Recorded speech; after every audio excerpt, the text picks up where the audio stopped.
Hello, welcome to the Dream Stories channel. We are glad to see you on our next shocking story. Enjoy watching. This story touches all of us in one way or another, because it tells of dreams and plans, of difficulties, and the collapse of hopes.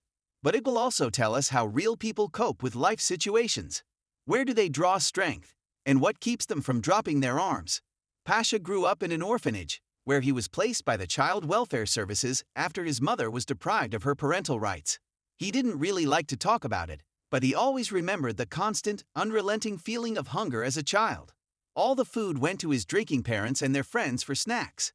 Sometimes he got crumbs from the table, but mostly he only ate when the drunks fell senseless on the floor. At that moment, Pasha was happy, wiped away his tears with his dirty sleeve and climbed onto the table on a stool. On the table, he would diligently pick up all the crumbs of bread, and if he found a whole piece, he would soak it in the oil left at the bottom of the tin. Sometimes his stomach hurt from stale food, but he knew no other life.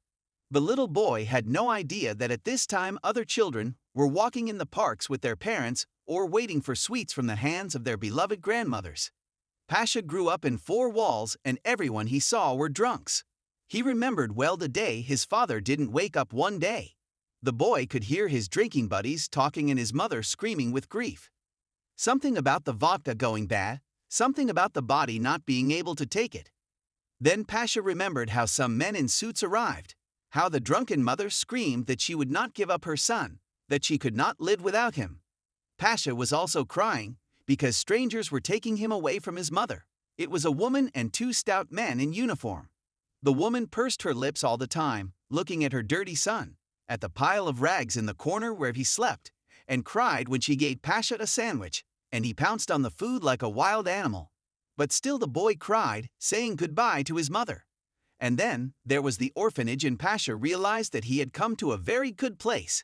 There was good food, he had his own bed, except that for some reason the caretakers turned away, hiding their tears as they watched him hide food from the canteen under his pillow. But they didn't forbid him to do it, letting him get used to the fact that the world could be different. Pasha also learned to read, and from that moment on he was unstoppable. He read everything in the library of the orphanage and asked for more. Caregivers said that he had a terrific memory. For some reason they added the word talent, but the boy just absorbed information like a sponge water. Back at the orphanage, Pasha met Tanya. They were friends at first, and when they were released from the orphanage on reaching adulthood, they could no longer be without each other. It was a strange love. People united by childhood orphans, but it made them appreciate each other even more. Pasha went on a budget to university and graduated with honors. All this time, he had to work part-time in the evenings to pay for an apartment and feed himself and Tanya. After graduation, the guy could not find a job in his field, and he and Tanya decided to try their luck in the capital of the country. They had nothing to lose, so they set off for Moscow.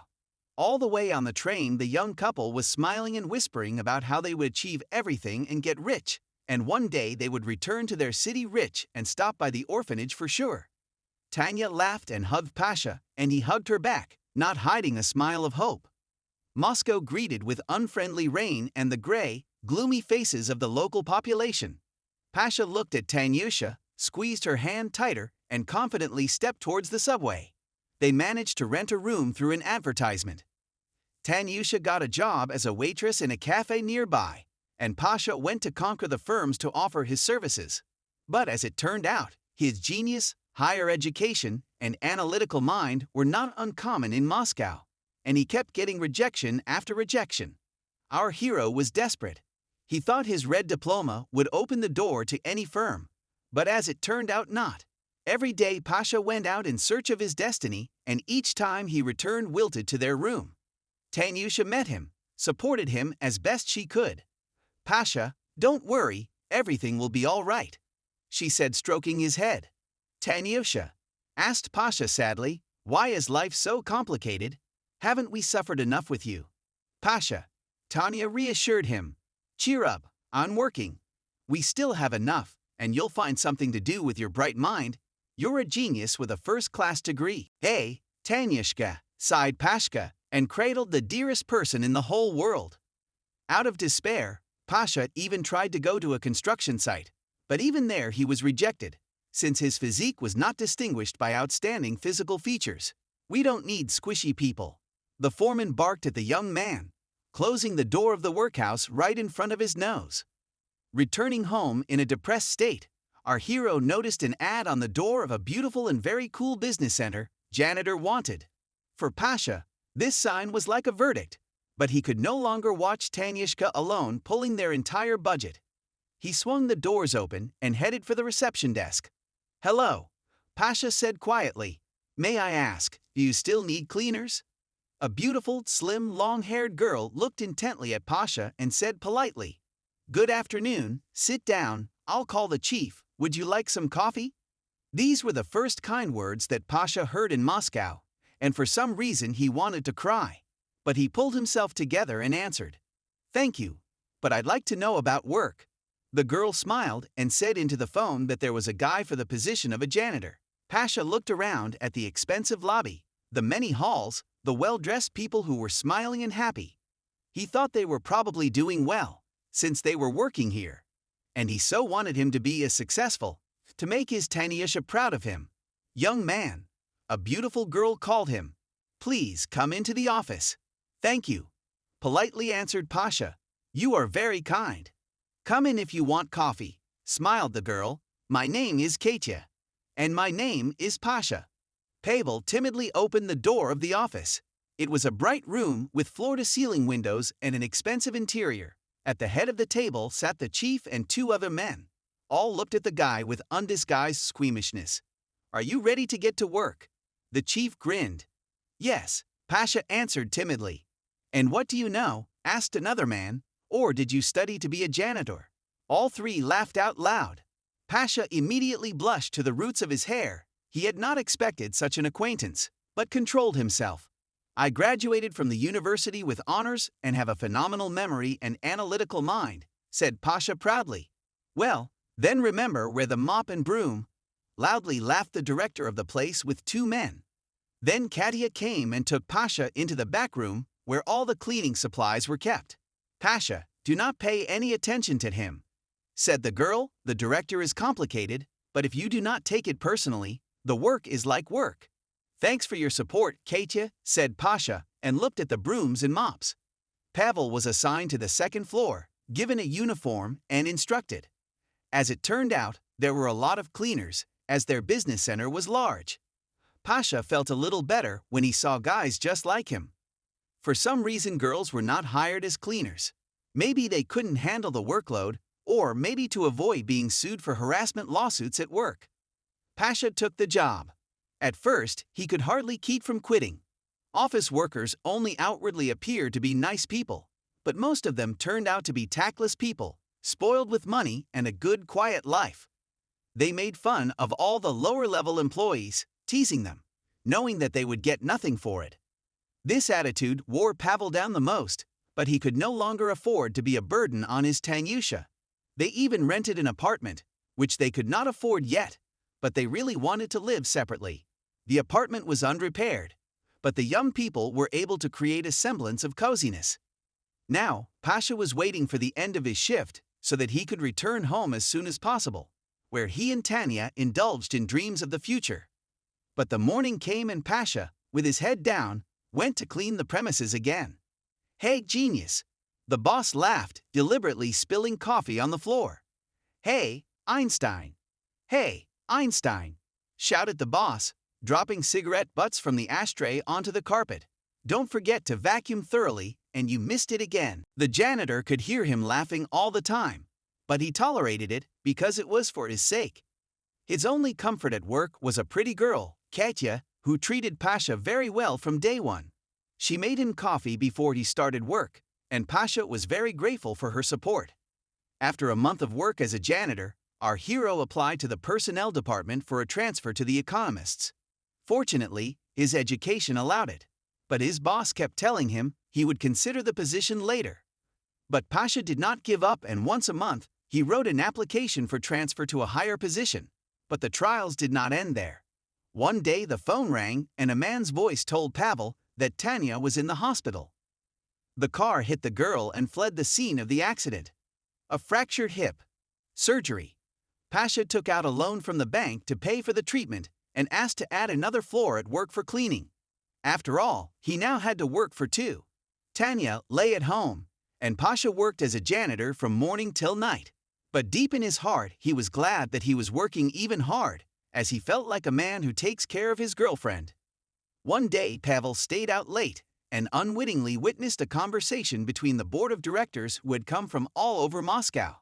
The janitor saw his boss fawning over them and reporting back. It was clear from the faces of the chiefs that they were clearly not satisfied and gave exactly 1 month to rectify the situation.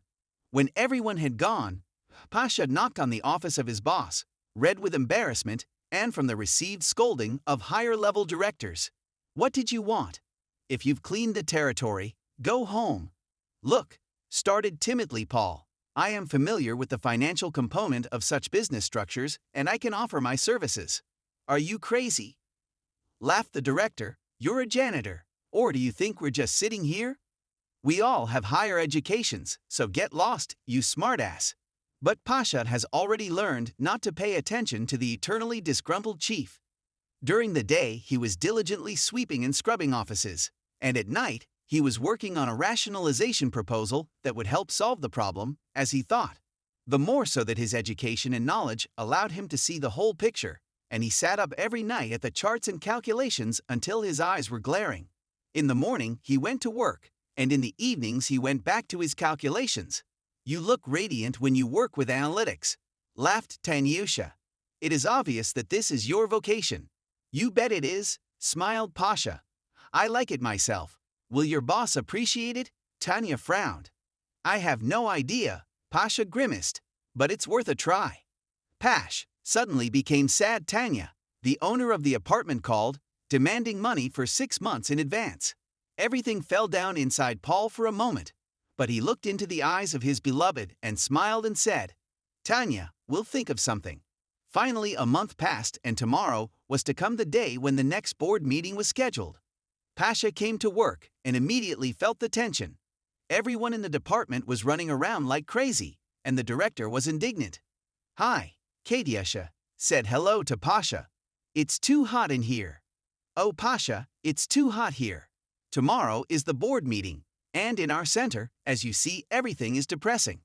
The director paid little attention to work, let everything run its course, and now he will be asked about the profits and expenses. "Yeah, well, all right, I'll show him my calculations, maybe he'll accept them." He winked at Katya. "Your calculations?" Katya was surprised. "Well, yes, and you thought I studied to be a janitor." Paul laughed. "Oh, Pashka, you know how to surprise," smiled the girl. "Good luck to you." "Thank you, Katyasha.